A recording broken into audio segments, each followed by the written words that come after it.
the people had her, and she got friendly, but that wasn't all of her problem. If you notice, her tail is too short.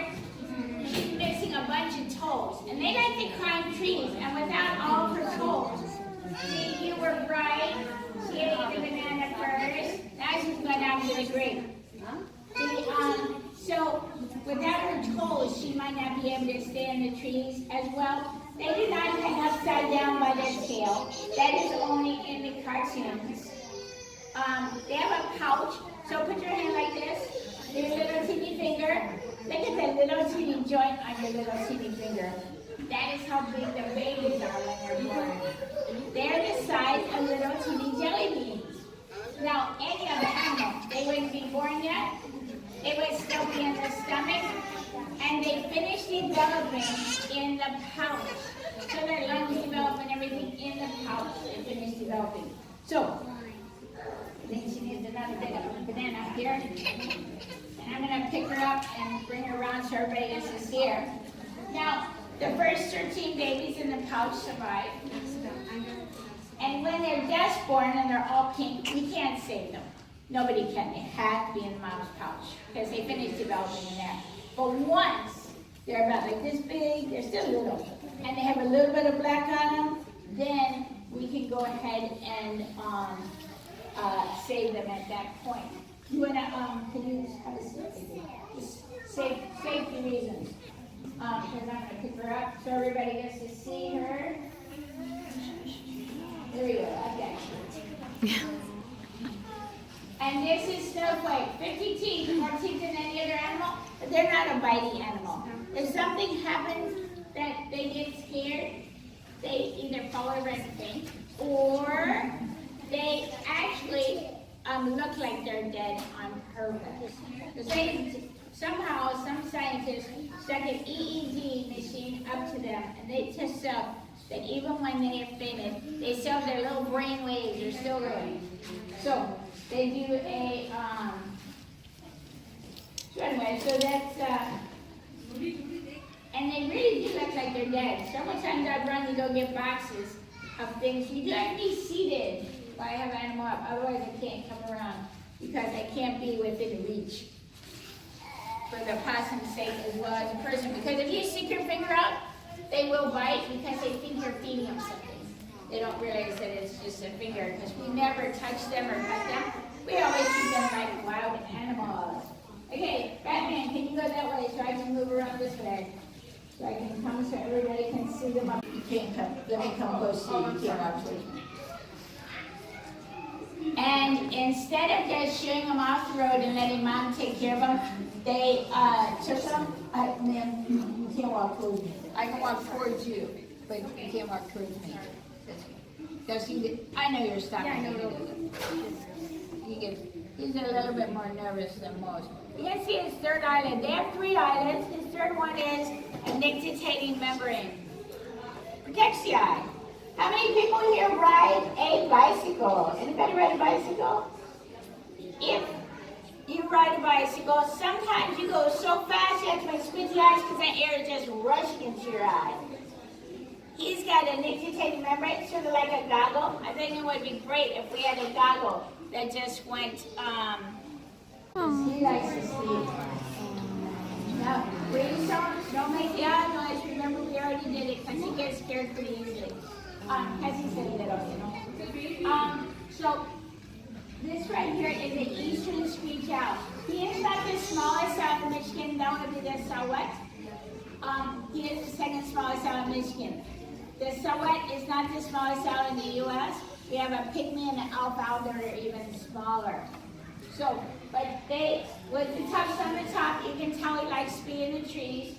And we have two colorations, a red one and a gray one. And in the same litter, they can have 1 red and 3 gray or however. Normally they have 4 eggs. Eggs are round and white. And this, of course, is as big as they get. Now he's going to eat. He has small feet. You tell when something eats, not by the size of the bird, but by the feet. So the smaller feet, insects. Mice would probably be as large as he's going to eat. And of course he's got yellow eyes. brown eyes. An example one that doesn't. We have more gray ones than red ones because look how he blends in with our trees. A lot of our trees are gray. He had the red ones in the south, they have a red pine with reddish bark. They have more red ones than gray ones. Camouflaging is the key to success in the wild world. Now, raise your hand if you would like to see him flap his wings. And I will tell you, he's not that great at it. He knows the command. Sometimes he doesn't, but it's a 50-50. But we'll ask him. Okay, you can put your hands down. You ready? Wasn't that very good? No, wait not. Can you do it for me? We'll try one more time. Flap your wings. I've learned how to ride without flapping. But anyway, this wingspan's not like this far to flap. It would be very quiet because he is an owl. I'm going to come by. Hands in your lap. We have many throughout Michigan. They don't migrate. Actually, they lay their eggs at the end of January, beginning of February. And they are the longest ones who stay with their parents. So they don't need mom until September.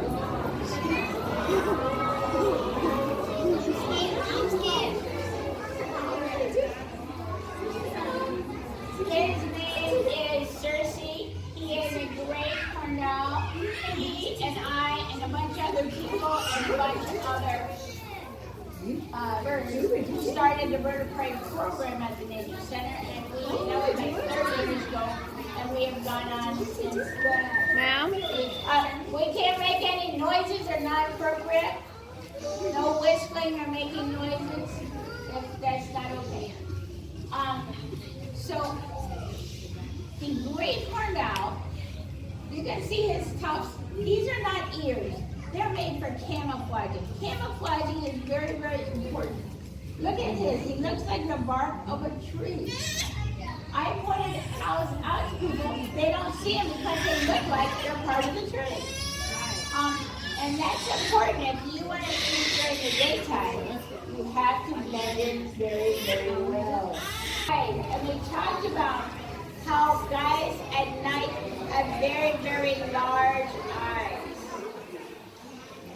Can you guys move your eyes back and forth? We are using our eye muscles. His eyes are so big that they're hidden by a ring of bones. So this is the ring of bones. This is inside the eye.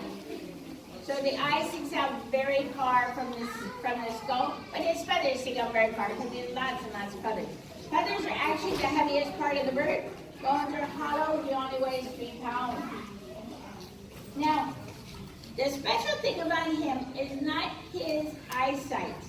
It is his hearing. One ear is smaller and higher than the other ear. So when he hears a sound, he can tell exactly where the sound is coming from. If there was a bunch of snow out on the lawn, he would dip down, pick up a mouse, because he heard it tumbling underneath. Wow. So what he needs to do is he needs to be very quiet and listen to where the mouse is coming. Because if there was a mouse on the other side of the road, do you think that mouse would just sit there and wait for him to come and get it? No. No way. You probably heard it running. That's probably why you heard it to begin with. So what he wants to do is listen as he flies. And I'm going to come down the middle. Well, first of all, I'm going to flap his wings.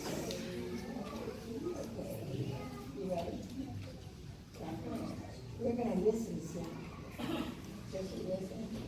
We're going to have to turn off. You ever turn off? My arm's not long enough to do a whole flap. We'll try. Yes. Wasn't that quiet? Every feather is very soft. It comes out to little teeny hairs. Your daytime birds, when they flap and they fly past you, listen. You can hear them flapping in the wind. But not your owls. Your owls have to be very quiet. And his eyes, we saw how his eyes are. He cannot move around. Can you guys move your eyes back and forth? We are using our eye muscles. His eyes are held in by the ringables. He can always see straight ahead, but I'm going to give you a challenge. Put your shoulders straight. Without moving your shoulders at all, how far can you turn your head? I can only go to one shoulder. He can go around, past that shoulder, around, and back and over to the other shoulder. Skinny little neck, twice as many bones as we have. Let him do that. There's 14 vertebrae in his neck. He has 3 eyelids. He goes the top one down, bottom one out for sleeping. Then he has a 3rd eyelid that goes across the side. I'm going to come down the center. So, okay. Now, they have a hole in that tree.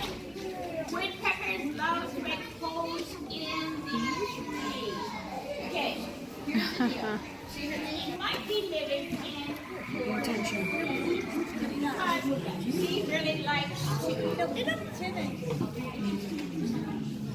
in holes in trees. You might not know he lives in your yard because in the daytime he lives in the hole in the tree, and at nighttime he comes out and he's so small he just blends right in with the tree. And I'm going to unwrap him right now. He is sleeping.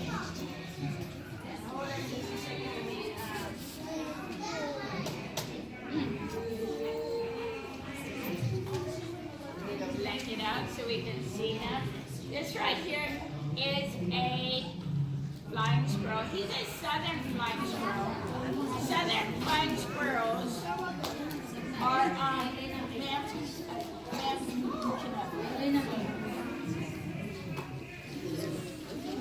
anyway, southern flying squirrels are, I have to do a safety thing, sorry. Nobody can see behind this, otherwise my animal's free. But anyway, we have lots of southern flying squirrels, and we also have some northern flying squirrels.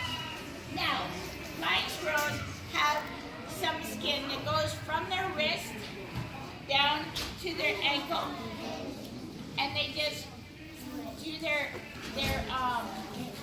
feet for their legs all the way like this, and they cannot fly. They cannot fly from the ground up to a tree, but they can fly from a tree up to a thing. Sir, tree to the next tree, gliding like a big kite. So, yeah, so small. If he's sitting on a branch, you would not notice him. He just blends in so well. This particular squirrel's name is Alvin. Alvin, when he was very little, fell down a tree. And the parents, not the parents, but the people who lived there found him. But instead of leaving him out there for mom to take him back up the tree, they took him in. And he became too friendly with people. So he cannot go back out into the wild. So I'm going to go ahead and show everybody. Already notice his big tail. They steer with their tail. If they get to a tree and they want to go up a little bit higher, they can push down with their big flat tail, and it makes them go up a little bit more. And you can see where the white belly meets the brown top. Just see that little black ridge, and that is, so people in the back can see him up close too.